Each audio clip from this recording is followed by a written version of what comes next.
Bonsoir, bienvenue dans cette édition spéciale consacrée évidemment à la tension extrême ce soir en Iran et sa région. L'heure est aux grandes manœuvres diplomatiques et militaires. Nous allons le voir dans un instant, évidemment, notamment avec nos reporters sur place. Nous serons en Israël, nous serons en Iran et nous serons aussi évidemment du côté de Washington, mais aussi à Moscou, en Russie, pour revenir sur les toutes dernières déclarations qui concernent une rencontre hier entre Vladimir Poutine et un haut responsable iranien. Les Iraniens qui ont donc évoqué des avancées dans les discussions tout en multipliant toute la journée les déclarations menaçantes. Il y a aussi eu plusieurs explosions en Iran qui ont semé toute la journée la confusion. Et c'est précisément dans ce contexte que demain, l'Iran doit mener des exercices militaires dans le détroit d'Ormuz. Beaucoup d'informations, beaucoup de questions encore ce soir. Soyez les bienvenus dans cette édition spéciale.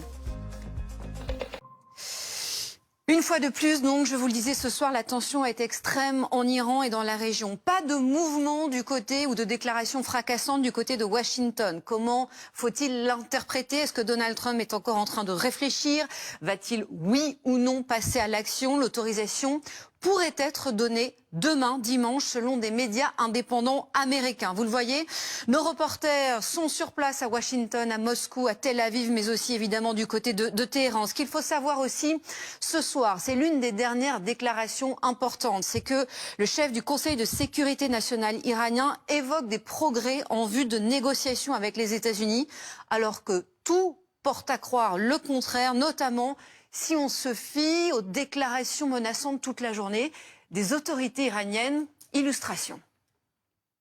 Cela va-t-il l'entendre, le président américain? Cette détresse va-t-il, oui ou non, se lancer dans une intervention militaire en Iran? Visiblement, l'option est encore sur la table ce soir. On reviendra évidemment dans un instant sur les dernières déclarations du côté de Washington, de Téhéran. Nous serons aussi en Israël et nous verrons aussi que c'est dans ce contexte de grande fébrilité que demain des exercices militaires auront lieu dans le détroit d'Ormuz. À tout de suite, on se retrouve avec nos invités et nos reporters. Merci à tous les 6 d'avoir été sur ce plateau de cette édition spéciale.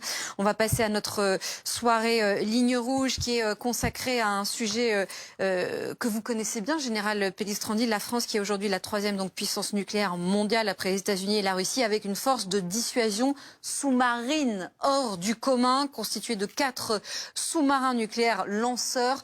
On parle d'une force de l'ombre, d'ailleurs, c'est comme ça qu'elle est surnommée. On va s'y intéresser grâce à ce documentaire des équipes de RMC Découverte. Et juste après, vous retrouvez évidemment Émilie Broussoulou. Nous, on se retrouve demain soir. Belle soirée.